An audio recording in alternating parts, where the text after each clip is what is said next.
अनभक्तों, आपके पिताजी का नाम उपेंद्र कुशवाहा नहीं है और आपकी किस्मत इतनी अच्छी नहीं है कि आपके भी घर में दीपक जलेगा। उपेंद्र कुशवाहा के साहबजादे बिना इलेक्शन के, बिना सोशल वर्क के, बिना कोई एक्सपीरियंस के वो मंत्री बन गए हैं। No election, direct selection. ये चमत्कार आप और हमारे जैसे आम आदमियों की ज़िंदगी में नहीं होता है मित्रों। ये चमत्कार दीपक प्रकाश के साथ हुआ है क्योंकि वो उपेंद्र कुशवाहा के साहबजादे हैं, उनके बेटे हैं और उपेंद्र कुशवाहा जो कि मोदी जी के खास हैं। पता है आश्चर्य की बात क्या है? दीपक जी को भी नहीं पता था कि उनको मंत्री बनाया जा रहा है, उनको शपथ दिलवाया जाएगा। उनको तो बहुत शॉर्ट पीरियड में उनको बुलाया गया। जी, जी, बिल्कुल। जैसे मीडिया में जब खबर आई होगी उससे बस थोड़ी देर पहले भी हमको भी खुद भी पता चला था, तो मेरे लिए भी सरप्राइज़ था लेकिन आनन-फानन में दीपक को आना पड़ा शपथ लेने के लिए। शपथ ले लिया, मोदी जी का आशीर्वाद मिल गया, मंत्री बन गए।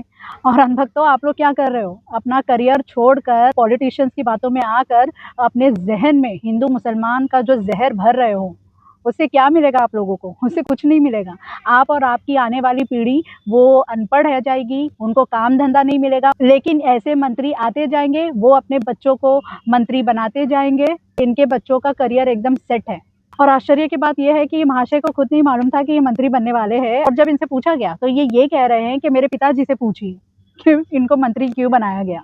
उन्होंने क्यों चयन किया आप उनसे पूछिएगा वो सही जवाब दे पाएँगे।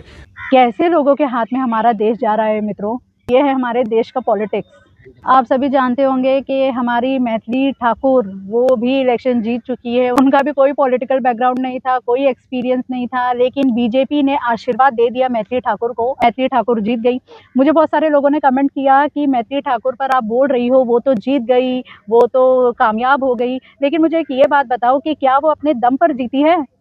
मैथिली ठाकुर अपने दम पर नहीं जीती है, बीजेपी के सपोर्ट से जीती है। अब दूसरा केस देखने मिल रहा है दीपक प्रकाश का।